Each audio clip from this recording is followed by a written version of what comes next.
দেখো হাসিনা, বগুড়ার উপরে অনেক নির্যাতন করেছ।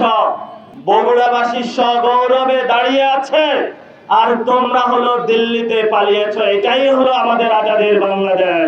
যারা গোপালগঞ্জের সাধারণ মানুষ, আমরা তাদের সাথে সঠিক বিচার করব।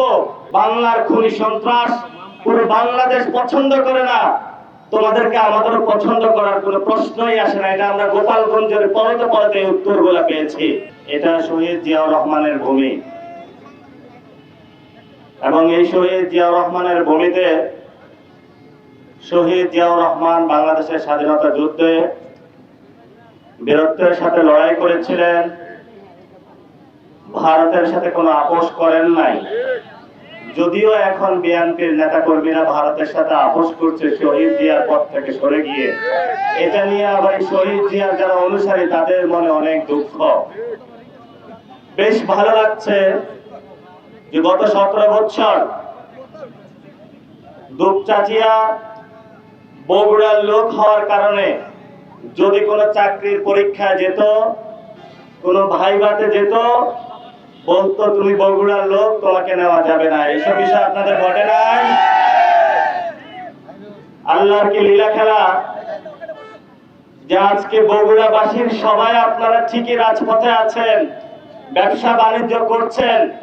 যারা গত 17 বছর আপনাদের উপরে নির্যাতন করেছিল তারা এখন বাংলাদেশে নাই, তারা এখন দিল্লির দাদা বাবুদের কাছে পালিয়েছে। এটাই ইতিহাসের শিক্ষা নিতে হবে। দেখো হাসিনা, বগুড়ার উপরে অনেক নির্যাতন করেছ। রাতের আধারে অনেক সন্তানের পিতাকে ঘুম থেকে তুলে নিয়ে গিয়েছিলা, অনেক নারীদেরকে নির্যাতন করেছিলা।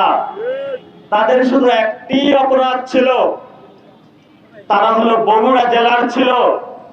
আজকে হাসিনা দেখো, বগুড়াবাসী সগৌরবে দাঁড়িয়ে আছে, আর তোমরা হলো দিল্লিতে পালিয়েছ। এটাই হলো আমাদের আজাদের বাংলাদেশ। এই ইতিহাস থেকে আমরা আরো শিক্ষা নিতে পারি যে আগামীর ভবিষ্যৎ বাংলাদেশে যারা গোপালগঞ্জের সাধারণ মানুষ, আমরা তাদের সাথে সঠিক বিচার করব। শুধু গোপালগঞ্জ নাম হওয়ার কারণে আমরা তাদের সাথে কোনো অন্যায় অবিচার করব না। আমরা গোপালগঞ্জে গিয়েছি, গোপালগঞ্জের অধিকাংশ মানুষ শেখ ফ্যামিলিকে পছন্দ করে না। শেখ হাসিনা যদি তার প্রতিবেশী টুঙ্গিপাড়া যে মাজার রয়েছে শেখ মুজিবের, এই মাজারের পাশের ঘরেও গিয়ে জিজ্ঞাসা করে তুমি কি আওয়ামী লীগকে পছন্দ করো, ওই প্রতিবেশী উত্তর দিবে বাংলার খুনি সন্ত্রাস পুরো বাংলাদেশ পছন্দ করে না, তোমাদেরকে আমাদের পছন্দ করার কোনো প্রশ্নই আসে না। এটা আমরা গোপালগঞ্জের পরতে পরতে উত্তরগুলো পেয়েছি। তো বাংলাদেশ পরিবর্তন হয়েছে, এই পরিবর্তনের সূচনা লগ্নে আপনাদের সন্তানদের মধ্যে 1400 সন্তান জীবন দিয়েছে, বুকের তাজা রক্ত দিয়েছে রাজপথে। এর মধ্যে ছিল আবু সাইদ অন্যতম, যিনি উত্তরবঙ্গের সন্তান ছিলেন। যদি বাংলাদেশের এই 24-এর গণ অভ্যুত্থানের আজাদের লড়াই কোথায় থেকে শুরু হয়েছে বলা হয়, তাহলে বাংলাদেশের ইতিহাসের খাতায় লেখা থাকবে বাংলাদেশের দ্বিতীয় স্বাধীনতা, বাংলাদেশের 24-এর আজাদের লড়াই সেই উত্তরবঙ্গের থেকে শুরু হয়েছিল। যেই মানুষগুলোকে বলা হয়েছিল এতদিন মঙ্গা পীড়িত এলাকার লোকজন, যেই মানুষগুলোকে দমিয়ে রাখা হয়েছিল, সেই মানুষগুলা শেখ হাসিনার গোলের সামনে বুক পাতিয়ে বলেছিল বুক পেতেছি গুলি কর, বাংলাদেশ আমি স্বাধীন করব, জীবন দিব, হাসিনার দুঃশাসী পতন করব। উত্তরবঙ্গের লোক দেখিয়ে দিয়েছে যে বাংলাদেশের স্বাধীনতার প্রশ্নে, ভারতের দাদাগিরির প্রশ্নে, বাংলাদেশের আজাদির প্রশ্নে বরাবরই বাংলাদেশের মানুষের পক্ষে উত্তরবঙ্গ আজীবন ভূমিকা রেখে চলবে ইনশাআল্লাহ। প্রিয় উপস্থিতি, নির্বাচনের পরে শহীদদের নাম ব্যবহার করা হয়েছে।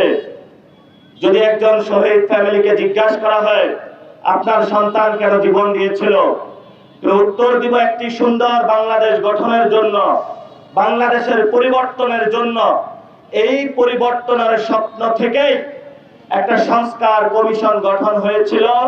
সেই সংস্কার কমিশন যেখানে সব দল এসে বাস্তবায়ন করার কথা, কিন্তু অনেক দল বেঁকে বসলো। গত 17 বছর এই সংস্কার না হওয়ার কারণে যাদের নেতা নেত্রীরা জেলে পড়েছে, বালুর ট্রাক সরাইতে পারে নাই, আরাফাত রহমান কুকুকে হত্যা করা হয়েছে, খালেদা জিয়াকে হত্যা করা হয়েছে, অসংখ্য বিএনপির নেতাকর্মী, জামাতের নেতাকর্মীকে হত্যা করা হয়েছে। বাংলাদেশের মানুষ বলল আজাদ বাংলাদেশের জন্য আমাদের সংস্কার প্রয়োজন। তারপর একটা গণভোট হলো, সেই গণভোটে আপনারা সবাই ভোট দিয়েছেন এবং সেখানে 70% মানুষ গণভোটে হ্যাঁ পক্ষে ভোট দিয়েছে যে আমরা বাংলাদেশটা পরিবর্তন করতে চাই, কারণ আমাদের 1400 ছেলে জীবন দিয়েছে, অসংখ্য সন্তান, কেউ পা হারিয়েছে, কেউ হাত হারিয়েছে, কেউ চোখ হারিয়েছে। কিন্তু নির্বাচনের পরে আমরা দেখলাম অন্য লীলা খেলা।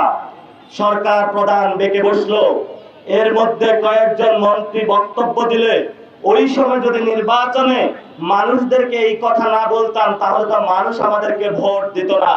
তো আপনি নির্বাচনের পূর্বে এক কথা বলবেন, নির্বাচন পরবর্তী আরেক কথা বলবেন, একে আমরা বলি বাংলাদেশের মানুষের সাথে স্পষ্ট প্রতারণা।